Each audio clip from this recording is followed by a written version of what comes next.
Hello everyone, I hope you're all doing well. As I already explained, the three most important tips to win Türkiye Bursları scholarship.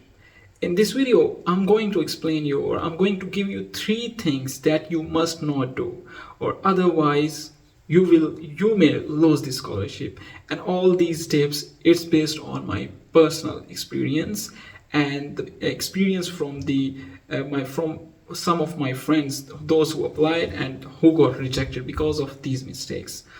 Number three is while writing research proposal, some people, what they do, they just write it as their own idea. They try to show that this research proposal is by themselves. So this is totally wrong. If you are writing a research proposal, you are not a teacher or you are not a scholar that you will just write it by yourself.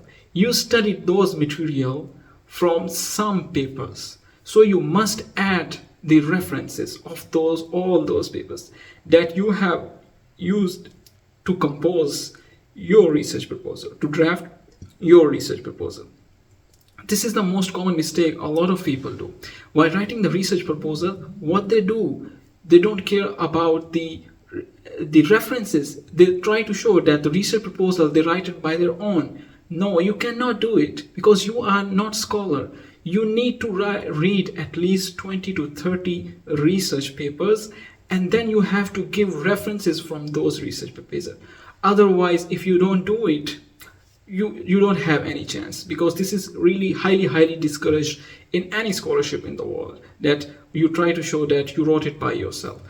Or some people, they directly use, because they are using AI, artificial intelligence, what they do, they just give AI a command, and then that's generated text they just copy and paste, and that's it. They think that they have written the research proposal.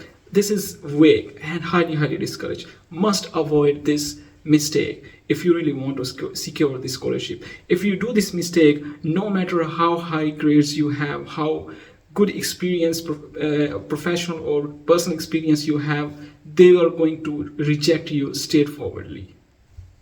The second most general mistake that most of the people made is writing motivational letter or letter of intent by using ChatGPT or any AI format.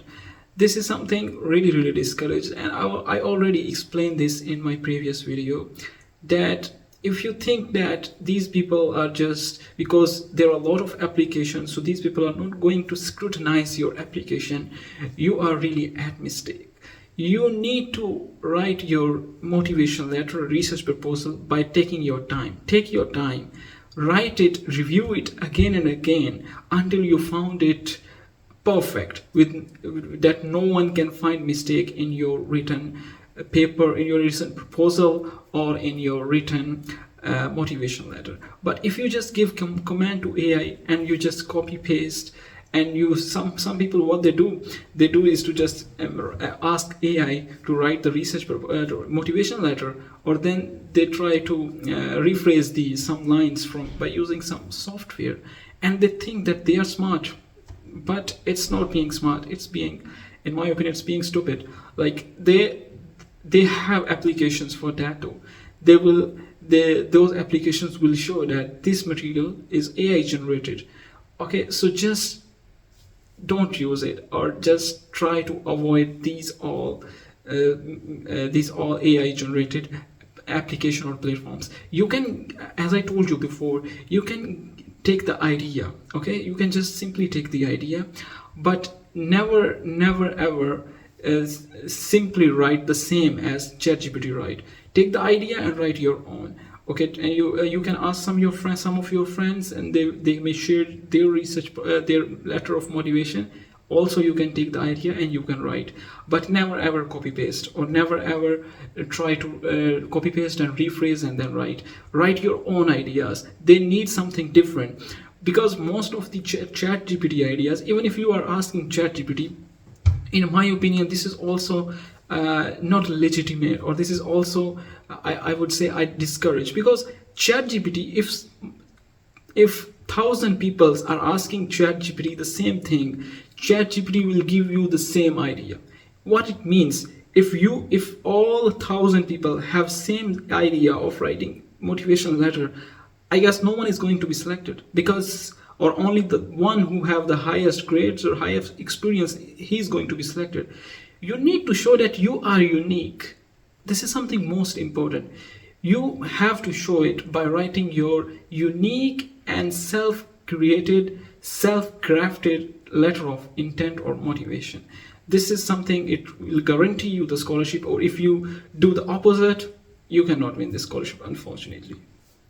The first and most repeated mistake is the choice of university. Türkiye Bursları scholarship, it gave you choice to choose universities based on your preference, on your research preference. Some people, they don't study about the university. They even don't know where this university is located, in which city. They just simply go, they're just applying because they are in so much hurry. Now, remember this rule, all of you, that you have to take time to fill this application. Don't consider yourself that you are in a hurry. If you right now you start applying, you still have more than 17 days. Okay, so what I'm trying to say is to take your time to fill this application. Don't think that it's the part-time job, or you will just do in 1 hour. No, it cannot be done in 1 hour. So the first thing that I was going to tell you, that you have to choose universities based on your research preferences. Well, if you have written some research proposal, okay, and you have chosen in the university preference, you have chosen some university that doesn't have that research profile, or you have written your research proposal and that university, it's not conducting research on that thing. So it means that your research, your choice was totally wrong. You don't know about the universities. You just randomly gave every university's importance as it comes in your mind. This thing is the most important thing. You need to make your preference by thinking wise, or by researching first. Or some students, what they do while giving the preference, they write in the application that the language of instruction is English. But what they do while choosing the universities, they will choose all the universities with Turkish language of instruction. This is another most commonly or repeated mistake that people do, because they don't put any attention to the application. So guys, if you really want to win this scholarship and you are really sincere to apply for this scholarship, you need to consider yourself. You need to take your time writing letter of intent, research proposal carefully. You need to even fill the application carefully. You are not in a hurry. You still have 70 plus days. Take your time. Okay, craft your research proposal, a good one. Do everything perfectly. So when you know, because what I'm telling you right now, when I applied for the scholarship last year, after application, I was 95% confirmed that I'm going to get the interview call. And you know, once you get the interview call, you have 80% chances that you are already selected. So I had this much confidence on myself, because I did effort on my application last year. So I would advise you to not repeat the mistakes that I made in my first year, and do the best of the best thing. Take your time and make the perfect application that no one can even reject you if even they want to. So this is all about today's video. I hope it will help you and you will avoid all these mistakes that I have done, and based on the experience I have advised you to not do it. So see you in the next video with some new topic. Until then, goodbye.